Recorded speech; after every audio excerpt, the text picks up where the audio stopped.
أنا بجد عايزة أسألكم سؤال، لو الأوردر ده ما اتصورش يبقى أوردرات إيه اللي تتصور؟ إيه الجمال ده يا جماعة؟ أوردر معمول من عندنا باسم مصطفى محمود.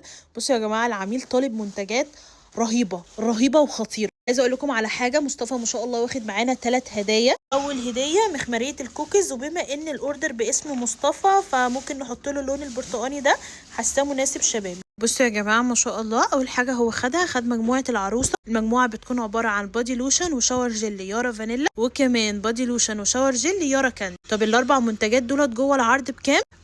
مش هتصدقوا، ب 350 جنيه بس. والله. واخد كمان ما شاء الله مجموعه عيد الام اللي نازله، اللي هي بتكون باكج بالشكل ده، اللي بتكون عباره عن البادي لوشن وكمان الشاور جيل. واخد كمان الجواشة، وموجود عندنا الجواشة الستانلس الأصلية، كمان فوطة الشعر الميكروفايبر، وكمان ليفة الجسم، وكريم صنفرة البشرة بالنعناع، وكمان مجموعة الحمام المغربي. مجموعة الحمام المغربي دي بتكون عبارة عن 3 منتجات: صابون مغربي، طمية مغربي، وكمان ليفة مغربية.